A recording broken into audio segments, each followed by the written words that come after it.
So, it's your girl Lisa B again. We are in our place when we talk about ministry and marketplace. Let me talk about this thing called courage. So, I'm a leadership coach, and then again, we teach in the area of the alignment of ministry and marketplace.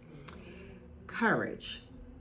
We have to have the courage, which, in my opinion, this is my definition, is that mental fortitude to push past fear, doubt, whatever that thing is that's holding you back. Sometimes we are not courageous enough to say no to a customer or a client. Part of that is, again, I like to talk about Lisa B. We want to be so helpful. We want to serve people.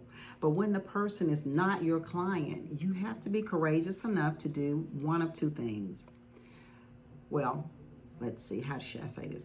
You have to be courageous enough to let them know that you are not their person. Let them know that you're unable to serve them. But what we don't want to do is just turn them off like that. If we have a resource, have somebody else that we think can possibly serve or help them, we want to pivot them in that direction because we still want to help them, but we might not be the person that actually serves them in that way. So we have to be courageous enough to do that. What keeps us from being courageous sometimes? When we have the mindset of scarcity. Lean on in for that. We think that we have to get every dime, quarter, nickel, dollar. When in fact, if we don't serve the person well, or if that's not our lane, then it causes more harm than it does help. So we have to have a mindset of, what, I'm not so worried about this client not bringing in business or bringing in profit. The next person will come because I've done the right thing. I've acted in integrity. That's ministry, okay? But I've also been able to be the person that pointed them in another direction for them to get what they actually needed. You don't have to worry about every client. Every client is not your client.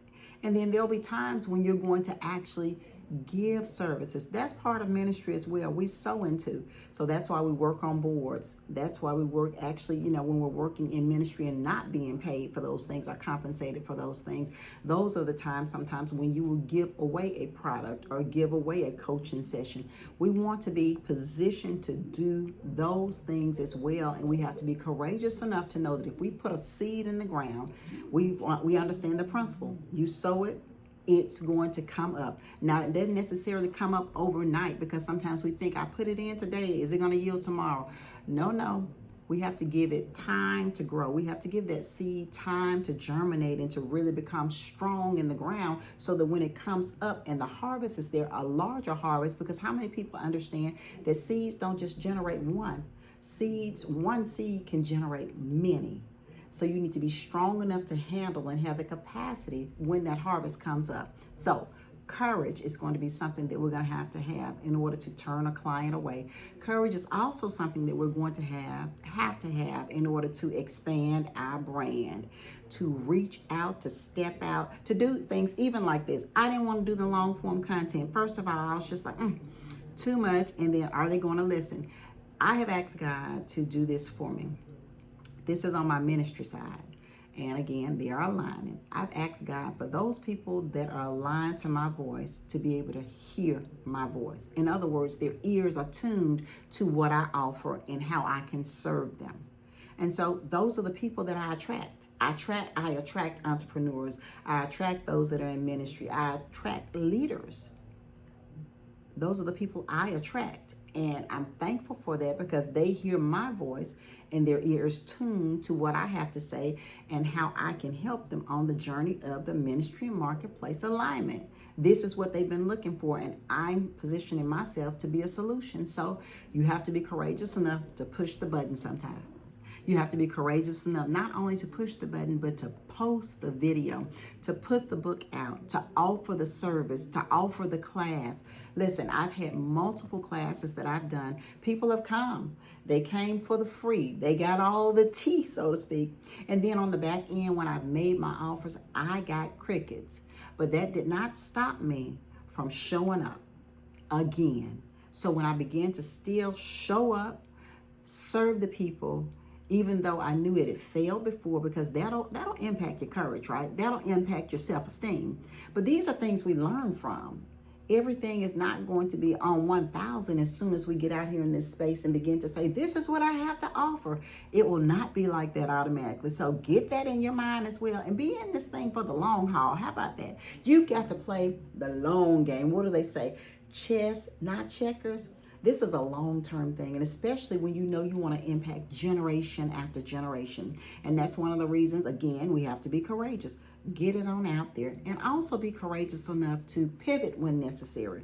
If you need to do something a little bit different, if you all go back and look at my history of my videos that I put out, you will see the evolution of Lisa B. Now, I'm still Lisa B, the life changer, but I've evolved and I've shifted when necessary so that I can properly serve, because as I grow, and as I evolve, I've got to bring that newer version, that newer iteration of myself to you, to those people I'm called to serve. So today I want to remind you, make sure that you are courageous. You need some help with that? Here's my plug. Make sure you go on to Amazon and pick up my book, Courage to Pursue, A Guide to Greatness, Lisa Blackman, ESQ. It's going to have a purple cover. Pick up that one and you'll have some tips and tools to help you to become more courageous, to help you push past fear, doubt, and not even put yourself in a place of, I'd say the blame game, because we want to blame other people when we don't have the level of success that we should have or we think we should have. Lots of things in that book. It's a juicy book. It's a great book. It's a great tool to use. So if you need that, make sure you go ahead and get over to Amazon and pick that up. So today we've talked about being courageous in this place called ministry and marketplace. Make sure you gird your loins up, because we're out here to serve. We will have some obstacles, we will have some challenges, but what we're going to do is we're going to push past those things and serve the people we've been called to serve in both ministry and marketplace. I am your girl, Lisa B, and you know I am the life changer.